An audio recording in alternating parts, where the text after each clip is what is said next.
101 വട്ടം ഞാൻ പറയുകയാണ്, നൗഷാദ് വാക്കവി മുജാഹിദുകാരനാണെന്ന് ഏതെങ്കിലും വീട്ടിന്റെ അകത്ത് ഈ നാട്ടിലുള്ള ഏതെങ്കിലും ഒരു സഹോദരൻ പോയി പറഞ്ഞിട്ടുണ്ടെങ്കിൽ എന്റെ പൊരുത്തമില്ല മോനെ, എന്റെ പൊരുത്തമില്ല മോനെ. ശംസുൽ ഉസ്താദിന്റെ ഈ നഗറിൽ വെച്ചുകൊണ്ട് ഞാൻ പറയാണ്, പൊന്നുമോനെ, എന്തടുത്ത് വന്ന് പൊട്ടിക്കരഞ്ഞ് പൊരുത്തം ചോദിച്ചല്ലാറ് നിനക്കെന്റെ പൊരുത്തമില്ല. നീ ഏത് വലിയ പ്രസ്ഥാനത്തിൽ പ്രവർത്തിച്ചാൽ വല്ലാഹി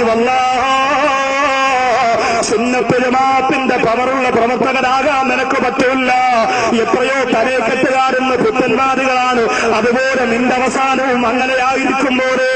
കാരണം എന്തെന്നറിയോ, ആദർശത്തെക്കുറിച്ച് പഠിക്കുമ്പോ, ആദർശ വിപ്ലവത്തെക്കുറിച്ച് മനസ്സിലാക്കുമ്പോ മുറുക്കാൻ കടയിലിരുന്ന് ചാര കുടിച്ചുകൊണ്ട് ഫസാദ് പറയുന്ന പോലെയല്ല, മദീനത്ത് പോയി നോക്കണം പോലെ. നീ കാലാണ്ടി പോയി പെറുമൂട്ടിയിട്ടോണ്ട് കുളിച്ചാ പോരാ, മദീനത്ത് പോയി നോക്കണം പൊന്നുപോലെ, മക്കയിൽ പോയി നോക്കണം പോലെ. ആദർശധാരികളാണ്, ആർച്ചറിയോ ഇസ്സത്തുള്ള ഉമ്മാന്റെ മുലപ്പാല് കുടിച്ച മോമിനീങ്ങളാണ് മക്കള്. നിനക്ക് മദീനത്ത് കാണാ. അവർ നിന്നെ പോലെ നബിദിനത്തിന്റെ അന്ന് മാത്രം മുണ്ടെടുക്കുന്നവരല്ല, അവർ നിന്നെ പോലെ ചോറ് വിളമ്പാ മാത്രം പച്ചപ്പൊടി കെട്ടുന്നവരല്ല, അവർ നിന്നെ പോലെ കാര്യം കാണാൻ വേണ്ടി മാത്രം ഫ്ലെക്സ് ബോർഡ് അടിക്കുന്നവരല്ല.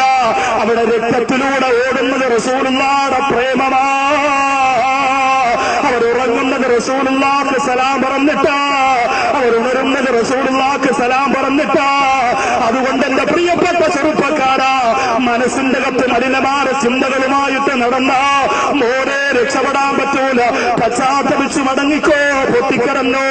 ശംസുൽ ഉലമ എന്ന ബഹുമാനപ്പെട്ട ഉസ്താദിന്റെ പേരിട്ടത് കൊണ്ട് മാത്രം കണ്ടില്ലേ കസേര പിഴയാറ്, സഹോദരിമാർക്ക് ഇരിക്കാനിടമില്ലാറ് ഈ പരിസരം നിറഞ്ഞു കവിഞ്ഞത് കണ്ടോ? നീ എന്ന് കരുതിപ്പോയി മോനെ, ഇവിടെ ആരും വരൂലെന്ന് കരുതിയോ? SKSFന്റെ വീടിന്റെ കുടുംബയോഗമല്ല ഇവിടെ നടക്കുന്നത്, മറിച്ച് എന്താണ് നടക്കുന്നതെന്നറിയോ? ആദർശ വിപ്ലവത്തിന്റെ മുന്നണി പോരാളികളായ അല്ലാഹുവിന്റെ ദീനിന് വേണ്ടിയിട്ട് സുറുചുറുക്കോടെ സമർപ്പണബോധത്തോടെ പ്രവർത്തിക്കുന്ന ഒരു വിഭാഗം സങ്കൂട്ടമുള്ള പാവപ്പെട്ട കണ്ണീരൊപ്പുന്ന പ്രവർത്തകരുടെ ഈമാനിന്റെ തെളിവാണിത്. അല്ലാഹു അവന് പങ്കാകാനുള്ള മഹാഭാഗ്യം നമുക്ക് തരട്ടെ.